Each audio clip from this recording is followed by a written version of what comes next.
Welcome to the Dance to Heal podcast. I'm your host, Jenny C. Cohen. Join me as I share stories of how life is a dance. I'm a cancer survivor, mother of two, and an award-winning performer who found that mind and body connected movement is vital to healing in a way that is safe and tailored to your life.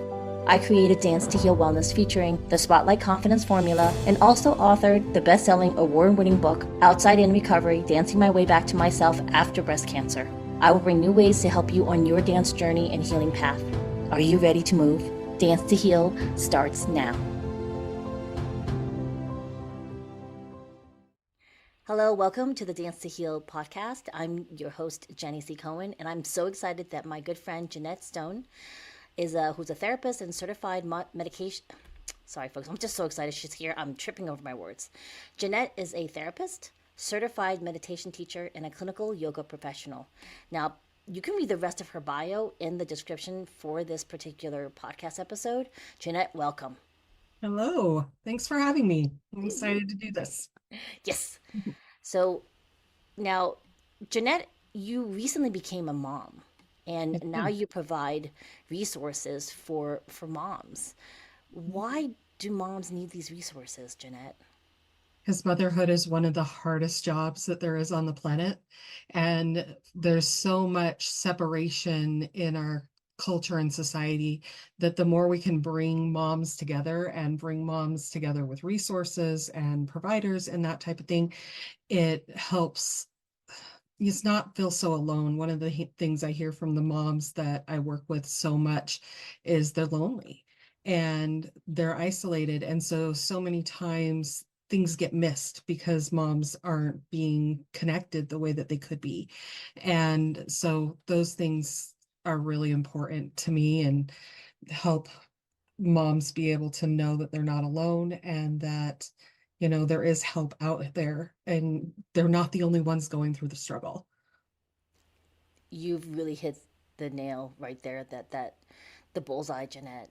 I'm a mom of fraternal twins. They're now in their mid-20s, but I still remember distinctly still how lonely it was to be home with two or one even baby that just needs you to be able to know what they need, and they're nonverbal. Mm-hmm. It's like you go from independent person to suddenly being solely responsible for the life of a being that can't quite Mm-hmm. communicate the way you need them to, right? We have to learn a whole new baby language, Truth. Very true. Yeah. right? And a Mm-hmm. lot of times we're not told when we're pregnant to be filling our cup before we have the baby. We're Right. just, right? We have no clue, no idea. I mean, I'm a mom of full grown kids, so I can say this. Like they're literally like sucking all the life out of you as they grow. I know. And it's so different, and every kid is so different, and every configuration of family is different.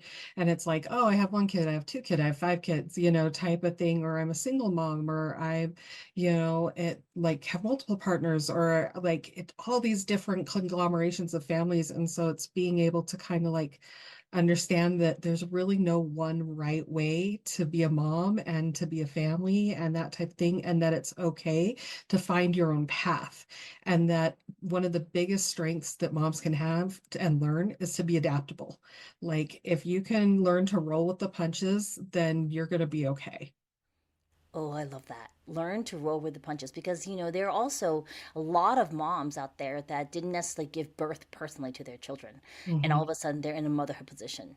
Right. And, part of it is you're still their mom. Some of Hmm. the hormones associated with motherhood are still being built in your body. Hmm. And so part of that, like almost overnight being a mom type of thing, is Hmm. to be able to roll with the punches type of thing, Yeah. especially now, right? Because we're post Hmm. the I call the pandemic the panini because Okay. we're still in we're different perspectives on whether or not it's over. And my whole family, we deal with two post cancer Hmm. survivors and a beautiful rainbow of autoimmune diseases. So Oh, yeah. we keep out certain precautions just to Hmm. not bring in extra bugs. Like I was just in where would I just go? I just went to Orlando, and I have like 3 tiers of wellness to not bring a bug home to my son who has type 1 diabetes, right? Yeah. But we're all post the panini, and so a lot of parents became homeschoolers against their will, Yeah. right? And Which then is all of a huge sudden, stress. huge stress, and then all of a sudden we're trying to navigate, because being previously I was an occupational therapist and I learned about childhood development. I used to joke with my friends that before you're a parent ever, you need to learn about child development, whether you become a therapist or you get that training, or you're an OT or a PT. We should all know about what proper, normal, even though every child's different, kind of like this, the rainbow of childhood development is Mm-hmm. before you have a kid, because we're never told about what's normal and what's not, Jennette. No, we're really not. And I think that that's one of the things that can be improved by like communication and through like connection with other moms. A lot of times we hear so much about toxic mom groups or like that type of thing. We hear more about that in the media and stuff like that. But what I find is that most moms want to help other moms. And so we are so much stuck in fear that we don't allow ourselves to open up and connect and that type of thing. And when you're a new mom, Mm. and like whether you're a new like biological mom or adoptive mom or stepmom or like any type of mom, right? Like you're so nervous about getting it wrong and so afraid of judgment that you're almost afraid to reach out. And I think that that ability to kind of soften and understand that fear is just telling you that this is really important to you and that you really want to get it right. And that fear isn't your enemy, it's just a message. And so it's being able to then understand that the fear that you feel is actually telling you how important it is for you to connect, for you to find more services, for you to be able to reach out and find community. That's an excellent point, Jeanette. I really love that reminder. I saw an interview by Stephen Bartlett, who does the Diary of a CEO, and he had been invited to the Dragon's Den. And he had all this experience, but he still felt imposter syndrome. And then he realized in retrospect over time that the imposter syndrome is there because we don't have the experience with it. So then it brought me back, like in what you were saying, to when our fraternal twins were first born, that first week, that struggle versus about 6 months later, where, Mhm. even though the kids were rapidly changing every week, it felt it's like Yeah, I just couldn't true. keep up with their development. The experience of handling babies started to Mhm. become more routine, and Mhm. I could predict when they were headed to trouble versus being everything completely new and feeling like, oh, I'm just pretending to be a mom. And then by 6 months in, I felt like, oh, I really am their mom. Like, the postpartum depression had kind of settled a little bit, Mhm. right? And we don't even, I mean, even postpartum, what are some symptoms? Because if someone's recently had a baby and don't know what the signs for postpartum depression are, what are some of those, Jeanette? So we want to differentiate the difference between baby blues and postpartum depression. And there's lots of postpartum conditions. There's postpartum anxiety, postpartum OCD, postpartum rage. A lot of times, postpartum depression is the one that like everybody knows and has heard of and that type of thing. So everybody goes through a period of kind of like hormone regulation, which is often termed the baby blues, but it's usually gone by the first 2 weeks. And so it's like that initial like where your hormones drop and you're like, oh my gosh, what have I done? And you're super sleep deprived and it's like all that type of thing. Once that's kind of settled, that's when we can start to look at, okay, are like are my emotions still all over the place? Am I really irritable? Like, am I not being able to feel like I can connect with my baby or with my husband or that type of thing? Do I just still feel sad or numb all the time? Am I like the things that used to like intrigue me or that type of thing? Like, like not just because I'm distracted by like a baby and being a new mom. It's just I just don't care, type of thing. And we'll have to admit, sleep deprivation does play into those type of things too. And that's why going to a licensed professional is really important, like getting screened by your doctor. And then, so there's a special certification for perinatal mental health clinicians called the PMHC, which is Oh, actually one of my certifications. And so, really, if you want someone that really knows and has had extra training, looking for a therapist that has a PMHC certification can be really useful. A lot of times, basically, what I think of like with like different disorders after postpartum is it's like anything that's lasting more than like 6 to 8 weeks, you should probably talk to somebody. You like if it's like, okay, I was down for like 2, 3 weeks and like, but now I feel fine. Like, like you're probably okay, but keep monitoring yourself, like get some better sleep and, talk to your regular doctor, your OBGYN, type of thing. But like, if you're still down after 6, 8 weeks and it just feels like nothing's getting better, reaching out to a mental health therapist is always a great step. Thank you for that particular perspective. It's really important because traditionally, new moms are Mhm. so overwhelmed by just taking care of baby, they kind of Yeah. we forget about ourselves. And we're not Hmm. really encouraged to even Yeah. focus on ourselves. It's all about the baby, right? Right. And I guess, it should be about the baby. And Hmm. if you yourself are not 100%, that actually ends up endangering the Yeah. baby, right? So the Right. key is if it hasn't faded within 3 to 4 weeks. Like, because I still remember, I'm not certified, but Hmm. I was able through, like, if I look at myself through my occupational therapy lens, Hmm. I was not in any condition to be alone with the babies the first year, for sure, because we had hired an aide that was taking care of my in-laws' father. So Hmm. she was from Jamaica, and she helped us for the first year because we had to pay her out of pocket, right? Hmm. And we ran out of money after the first year. And I remember meeting a new mom in the neighborhood. And then when we let the aide go, I had another mom, and I was like able to leave the house with two babies because I was like trapped in the house for like the first year. And I still Yeah. remember feeling so isolated and literally being unable to feel. I didn't realize at the time that that's not normal. Like, you Yeah. should feel something for your baby. You're breastfeeding them, you're taking care of Hmm. them. And I had very little feelings of attachment for my babies that first six Yeah. months. So that was pretty interesting. Like, I didn't even know that that's abnormal. Now I know, but not then. Yeah. Yeah. And I think that's the thing is like where community comes into play. And like for people that aren't moms, like think about how you can support the moms or new moms in your life is also really important. One of the best things that two of my sister-in-laws did for me is like they each came over once a week for like 4 months after my son was born. And like it wasn't necessarily like they were there to like care for the babies. I did a lot of that, but like they like did my dishes and talked to me and helped me feel like I was not alone. And even if it was just an hour, once a week, it really was meaningful to me to be able to have that support.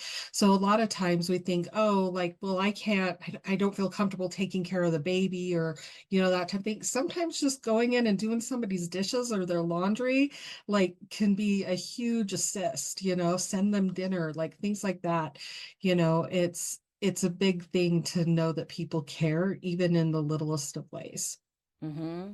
I love that. I love that. And so, my wonderful audience, if there is a way to contact Jennette.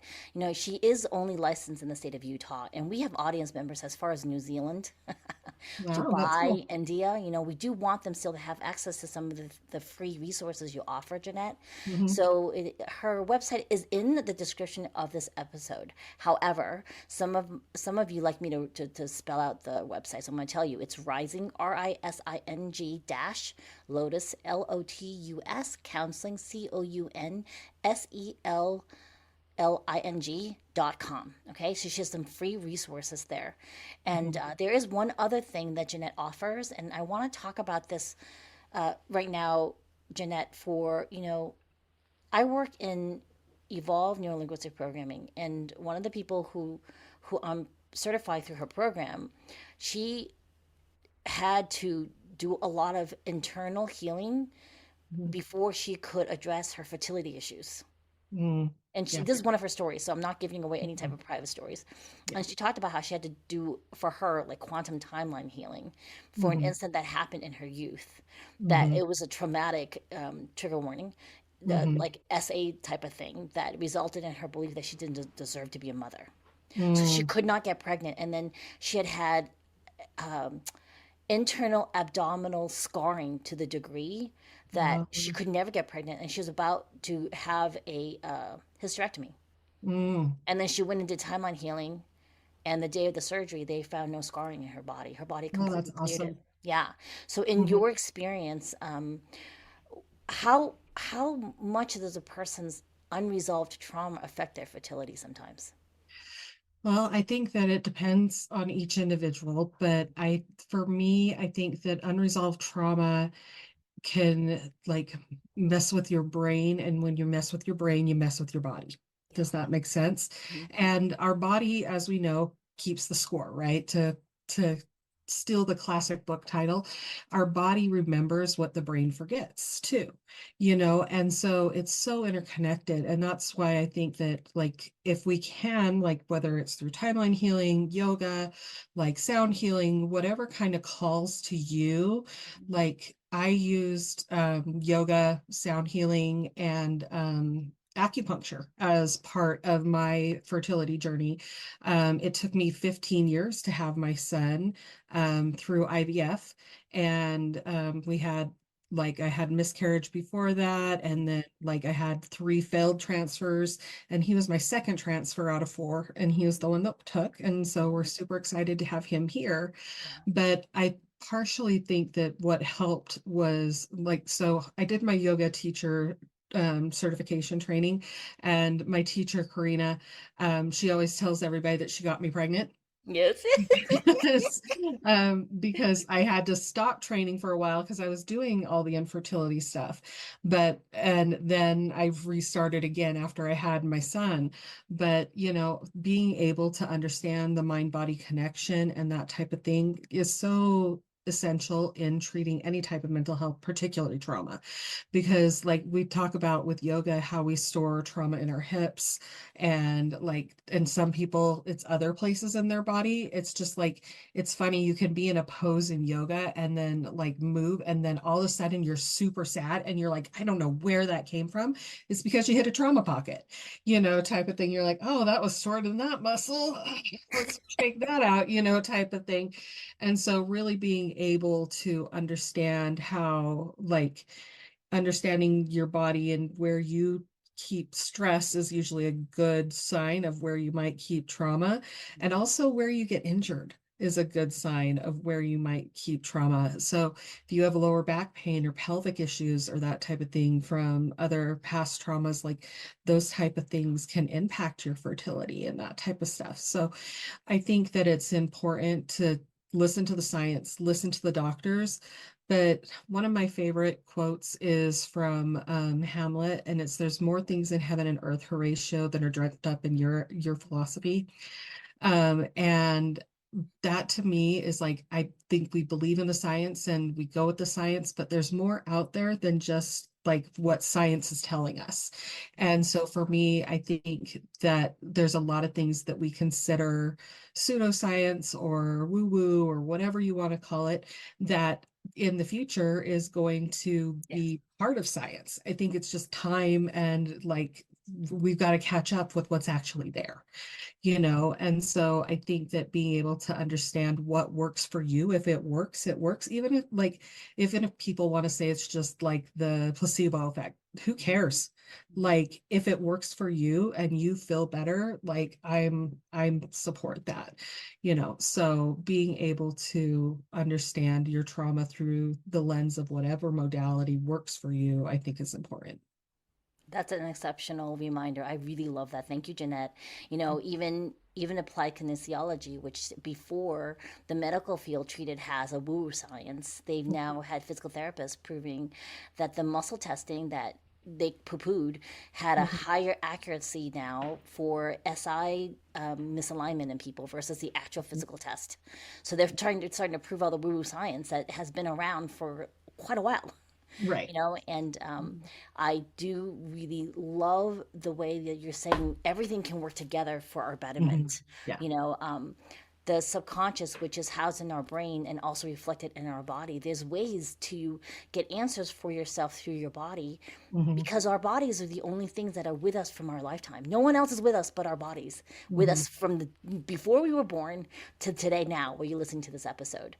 And there is a beautiful service that Jennette offers through her website at rising-lotuscounseling.com. Now, you're also known, right, as the Therawitch. Yep. What is the Therawitch? Because I love this. I love the fact before Jennette explains to everybody, you can get oracle cards. They were made by you, right, Jennette? Yeah, I authored an Oracle card deck specifically for people on a fertility journey called Your Fertile Path. And that's available through Gamecrafter, or you can link to it through my website. I created that partially because of my own fertility journey. And I felt like there's so much that I could share through that medium and encourage people to tap into themselves, you know? So the Therawitch stuff, it comes from the idea that I'm a therapist and I'm a witch. You know, I consider myself like a secular kind of witch. I don't consider witchcraft a religion. For me, it's more, I believe in using intention and spell and ritual to be able to connect to myself and the universe and other people. And so being able to use that as part of therapy is important to me, to be able to say, okay, like you're grieving someone, you've been through a huge loss, like this is a huge thing. Is there a way you could ritualize the memory? Right? Is there a way that you want to connect to this person as you move forward?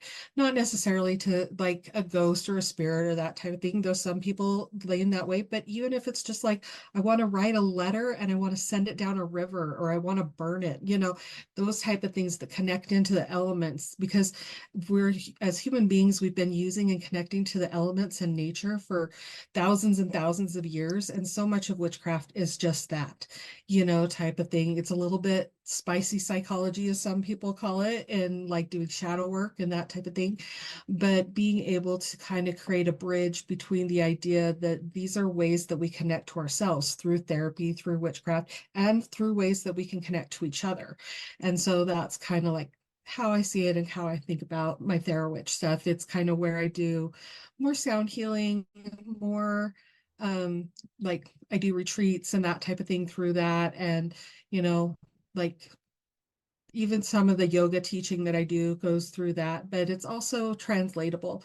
I use a lot of the things that I know in my therapy sessions with my clients too, when they're open to it, because you start where the client is and you never push anything on them.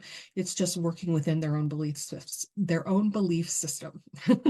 Right. And I have a therapist who specializes in complex PTSD. Mhm, And we always end up overlapping with a lot of the woo woo stuff because mhm, talk therapy is super important. You can never not do it already, folks. Like, just mhm. understand this. Yeah. It does work hand in hand with energy work and quantum timeline healing and other things like PQ, which is positive intelligence. All sorts of different modalities have a place when you're ready for it, right? Right. Because sometimes some people who come to my coaching, they'll go through all of my modalities, and some people are happy with one energy clearing and they're great and they're good to go, right? So it Mhm. really, and then they come back later for other things. Yeah, so it's just been really interesting. Um, my audience members, remember starting this year in 2026, the Dance and Heal gift that I give to you has now been shifted to master classes that are subsidized by the Raw Epiphany 501c. So if you go to move2bloom.com, you'll get your free class. And Jennette, we're going to have come back because I feel like we've only touched on the very tip of the iceberg of what you actually have to offer my audience. And just so in the interim, my wonderful friends, make sure that you do go to Jennette's rising-lotuscounseling.com for her. She has some gifts like a free meditation that you can download.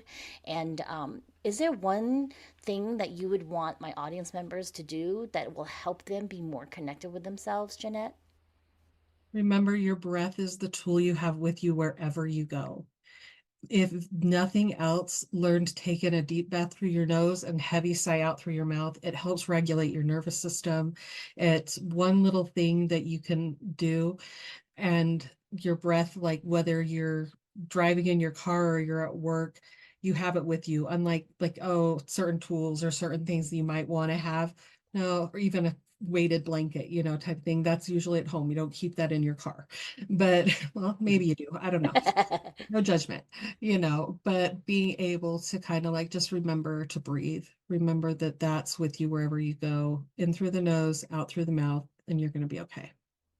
I love that. So remember to take a breath and exhale. Sometimes some of us, me, ADH related type of person, we need to set timers. So I will set an hourly timer on my phone, just literally breathe. And that's the only thing that I set for the alarm. Until the next time, audience members, we'll see you next time. Bye-bye. Bye. Thanks for listening to the Dance to Heal podcast with Jenny C. Cohen.